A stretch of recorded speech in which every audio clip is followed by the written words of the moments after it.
네. 우울증 때문에 한동안 병원에 입원했던 박상민 씨는 오늘 퇴원을 앞두고 있다. 아, 네. 네. 이제 뭐 밖에 나가는 것도 네. 좀 쉬워진 것 같고요. 네. 네. 음. 그리고 이제 뭐 사람 만나는 것도 좀 많이 나아질 것 같고. 네. 네.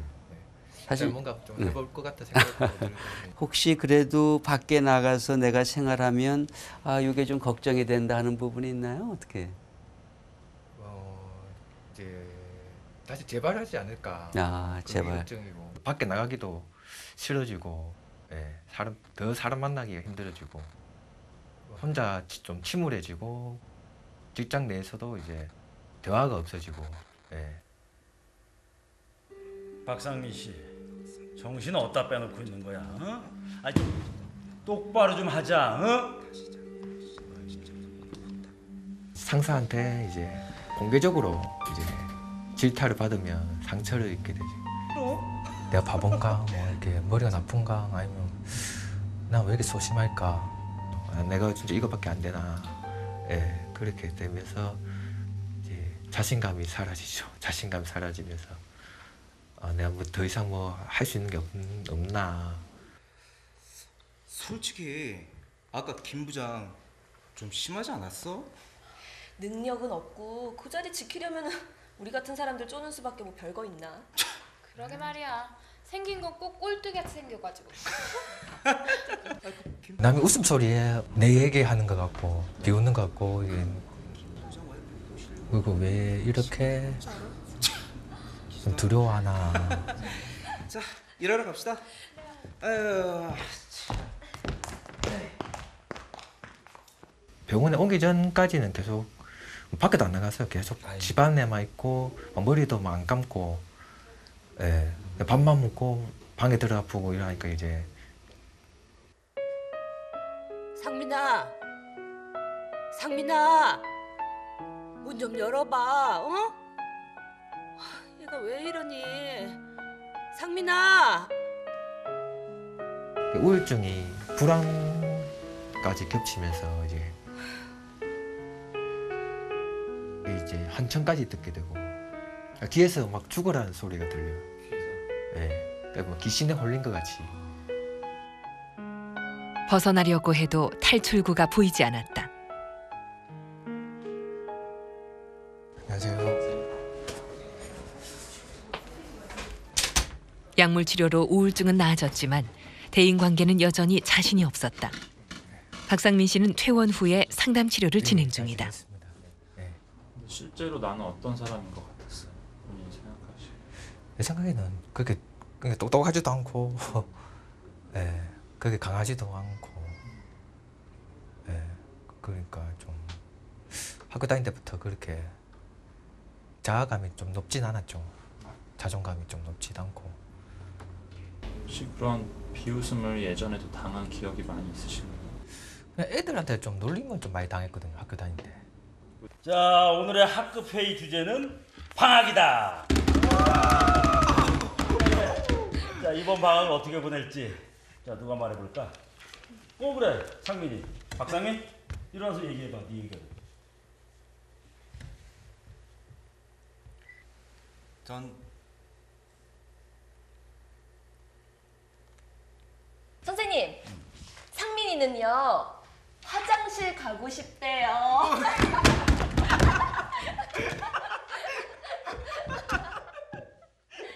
일단은 긴장도 하게 되고, 긴장하니까 뭐라 할까요, 생각이 좀 제대로 안 나온다 할까요? 그냥 남한테 비웃음거리가 되지 않을까.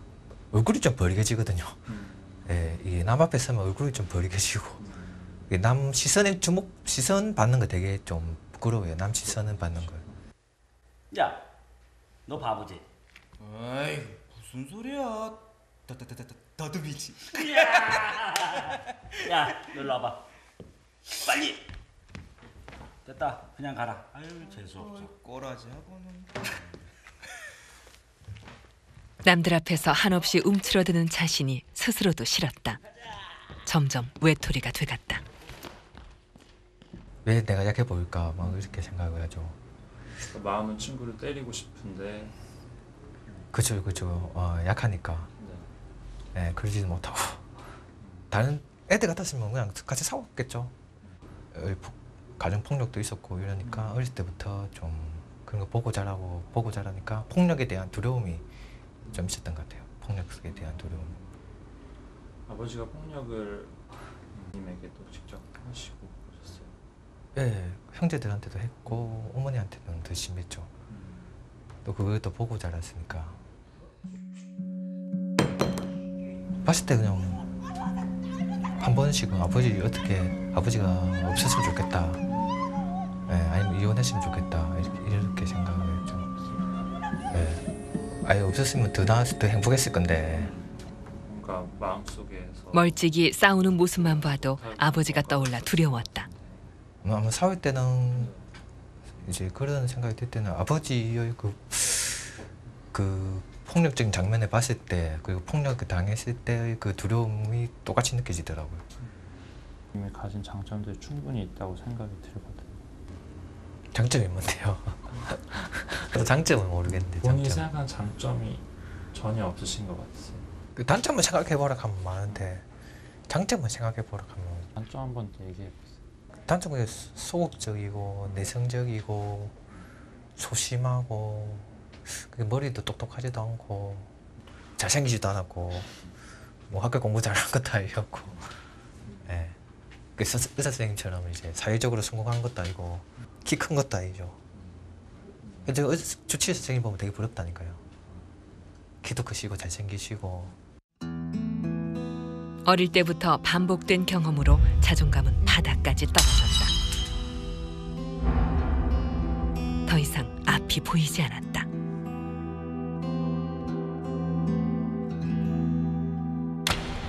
우울증에 걸리면 내가 뭔가 난 아무것도 아니야 그러고 자기 자존감이 상당히 나빠집니다. 그러다 보니까 자기의 가치가 없어져요. 근데 만약에 그런 식으로 자꾸 누가 때린다 그러면 자존감이 약해지면 분노감이 아니라 그때는 어떻게 되느냐. 나는 그래 나는 이런 놈이야 이렇게 돼버리는 거예요. 그러다 보면 나는 죽어야 돼 했을 때 심각한 게 없는 거예요. 그래서 자살을 방지하는 한 가지 목적으로 너는 바보가 아니야. 너처럼 너는 세상에 하나뿐이 없는 학생이야. 너만큼 사람이 어디 있어. 너는 진짜로 존경받고 너의 삶의 가치는 너무나도 중요한 거야 라고 자꾸 얘기하면 줄어들죠. 근데 그게 없어지는 거죠.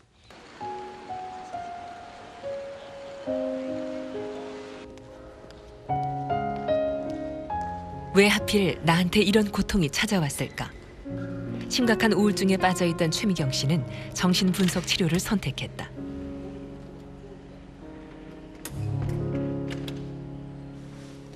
오늘이 벌써 치료의 마지막 날이네요.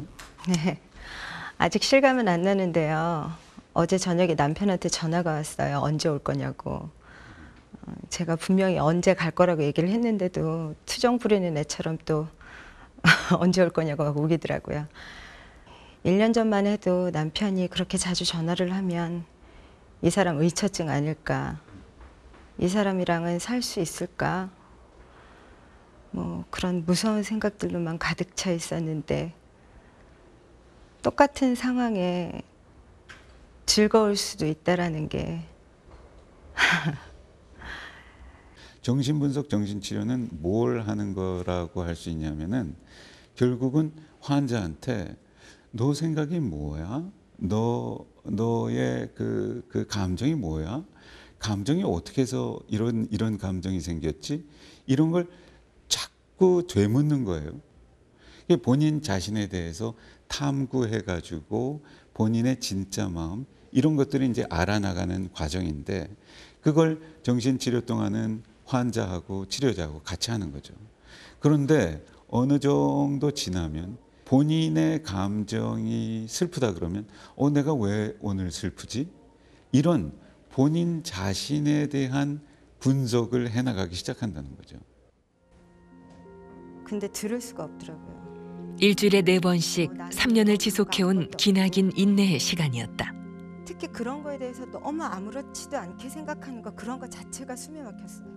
그때부터 사는 동안 우리는 수많은 일을 경험한다.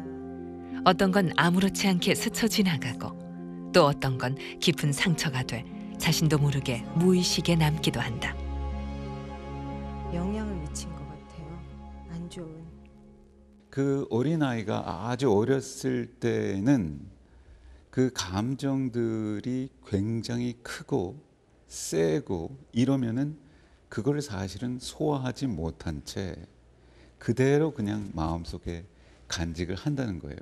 자라나면서 이러한 그 감정이 있었던 사건들을 누구하고 만나건 혹은 중요한 사람하고 다시 재현을 해서 그 어렸을 때 느꼈던 감정들을 다시 가지고 온다 이거죠. 그 아주 싫은 감정을 결국은 극복하기 위해서 자꾸 다시 끄집어낸다 이거죠.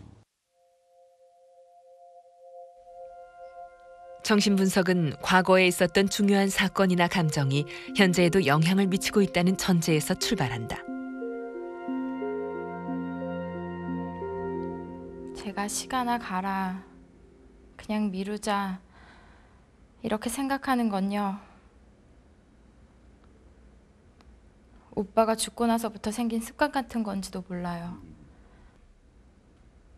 지금 생각해보니까 오빠가 죽었을 때 많이 괴로웠는데 어떡해. 그런 슬픈 시간을 이렇게 없애겠다는 뜻에서 그냥 내버려 두는 것 같은 그런 생각이 드는데요. 그냥 무시하면서 지나가는 거죠. 오빠가 죽기 전엔 이런 생각이 전혀 없었는데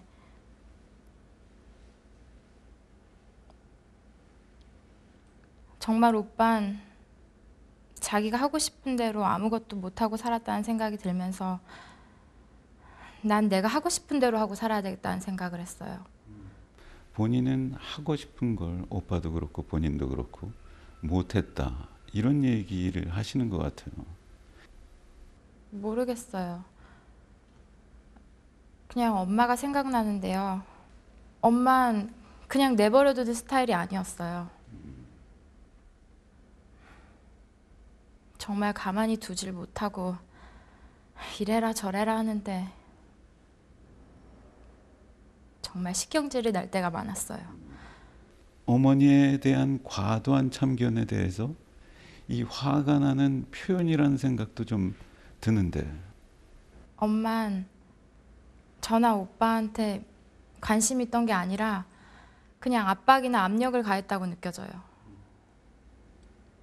오빠의 자살 이후에 전요. 수차례 자해를 시도했던 환자는 자기도 몰랐던 자신을 이해하고 마음의 상처를 치유해갔다. 이런 건 가식적으로 느껴져요. 정신분석의 이론이 중요한 거는 환자 누구라도 내가 우울해진 이유를 알 수 있는 이런 백그라운드를 이렇게 제공한다고 저는 생각하거든요. 이런 그 과정을 통해서 본인 자신만 보는 것이 아니라 본인 주위를 보는 시야가 넓어지는 거죠. 시야가 넓어지면은 본인 중심이 아니라 다른 사람을 생각할 수 있는 이런 장면도 펼쳐지고요.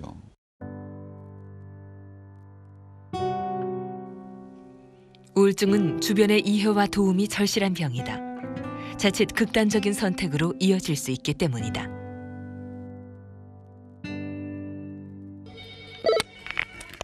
네, 위기상담 전화입니다. 좀 어떤 어려움이 있으셔서 전화 주셨나요? 아무거나 얘기해도 되나요? 도움의 손길을 뻗을 수 있는 곳은 의외로 가까이 있다. 자살 예방 상담 전화는 그중 하나다. 생명의 전화입니다. 네. 안녕하세요. 많은 이들은 자살을 시도하기 전 주변에 절박한 신호를 보낸다.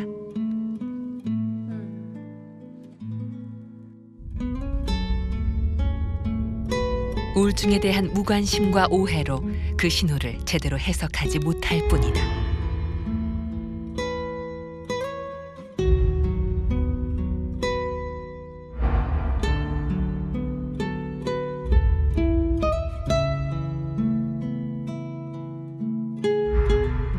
조금만 관심을 갖고 지켜본다면 벼랑 끝에서 뛰어내리기 전에 이들을 막을 수 있다. 결정적인 순간에 발길을 붙잡는 건 누군가의 따뜻한 말 한마디일지도 모른다. 환자들은 일반적으로 자신이 이해받는다고 느낄 적에 가족으로부터 이웃으로부터 주변으로부터 이해받는다고 느낄 적에 더 안전하다고 느끼고 더 빨리 좋아질 수 있는데 그만큼 이해받고 싶고 그런 병이기 때문에 주변에서 특히 가족들이 좀 이해해주고 가장 중요한 것은 우리가 어떤 사람이 막 화났을 때 왜 화나 한번 얘기해봐 라고 하면 강도가 낮춰지거든요. 죽으면 안 돼 이것보다도 자꾸 들어야 돼. 왜 죽고 싶어? 마음이 얼마나 아픈데 쭉 얘기 들어보고 그 사람을 이해하면 그 마음속의 걸 다 얘기하면 죽겠다는 마음이 사실은 좀 감소되는 거죠.